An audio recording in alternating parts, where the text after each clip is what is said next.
بسم اللہ الرحمن الرحیم۔ فرنٹ پیج لائف کے معزز دوستوں کو سید فرین شاہ کی جانب سے السلام علیکم۔ دوستو، آج ہم ایک دلچسپ اور معلوماتی موضوع پر بات کرنے والے ہیں: دنیا بھر میں کیلنڈر کی تاریخ۔ یہ موضوع وقت کے ارتقاء اور مختلف تہذیبوں میں اس کے کردار پر روشنی ڈالے گا۔ کیلنڈر کیسے بنے، ان کی کیا اہمیت تھی، اور دنیا کے مختلف اقوام میں وقت کو ناپنے کا کیا طور طریقہ تھا۔ ان تمام سوالات کے جوابات آج ہم آپ کو اس ویڈیو میں دیں گے، تو ویڈیو کو آخر تک ضرور دیکھیں۔ انسانی تاریخ میں وقت کو منظم کرنے کے لیے کیلنڈر کا استعمال بہت پرانا ہے۔ سب سے پہلے وقت کو ناپنے کا رجحان آسمان کی طرف دیکھنے سے پیدا ہوا۔ چاند اور سورج کی حرکت نے قدیم تہذیبوں کو یہ سکھایا کہ وہ سال کے بدلتے موسموں کا حساب رکھ سکتے ہیں۔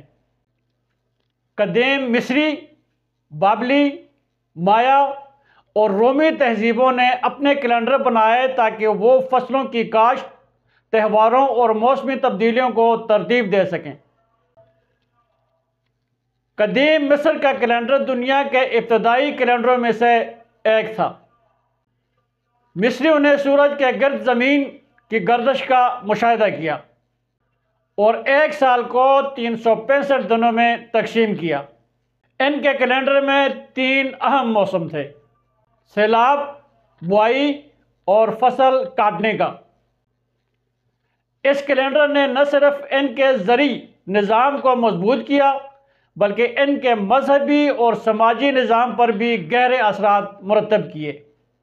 مایا تہذیب کا کیلنڈر بھی دنیا کی عجیب و غریب کیلنڈر میں شامل ہے۔ یہ تہذیب وسطی امریکہ میں پروان چڑھی اور ان کا کیلنڈر نہایت پیچیدہ تھا۔ مایا کیلنڈر کو ہب اور ٹزو لکن میں تقسیم کیا گیا تھا۔ اس کیلنڈر کے مطابق دنیا کئی سائیکلوں پر چلتی تھی اور یہ نظام مایا لوگوں کی مذہبی رسومات اور زندگی کے تمام پہلوؤں میں شامل تھا۔ رومی کیلنڈر بھی دنیا کی تاریخ میں اہمیت کا حامل ہے۔ ابتدائی طور پر یہ قمری کیلنڈر تھا، لیکن جولیس سیزر کے دور میں اسے تبدیل کر کے جولین کیلنڈر بنایا گیا، جو سورج کی گردش پر مبنی تھا۔ جولین کیلنڈر کو 365 دنوں پر تقسیم کیا گیا اور ہر چوتھے سال کو لیپ ایئر قرار دیا گیا تاکہ سال میں اضافی دن شامل کیا جا سکے۔ لیکن اس کیلنڈر میں بھی معمولی غلطیاں تھیں، جسے بعد میں گریگورین کیلنڈر نے درست کی۔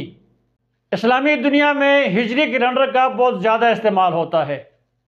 یہ کیلنڈر قمری نظام پر مبنی ہے اور حضرت محمد صلی اللہ علیہ وسلم کی ہجرت سے شروع ہوتا ہے۔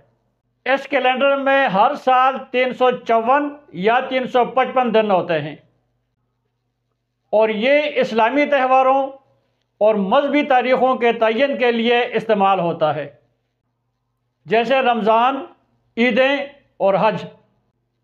چین میں بھی ایک مخصوص کیلنڈر رائج تھا جسے قمری کیلنڈر کہا جاتا تھا۔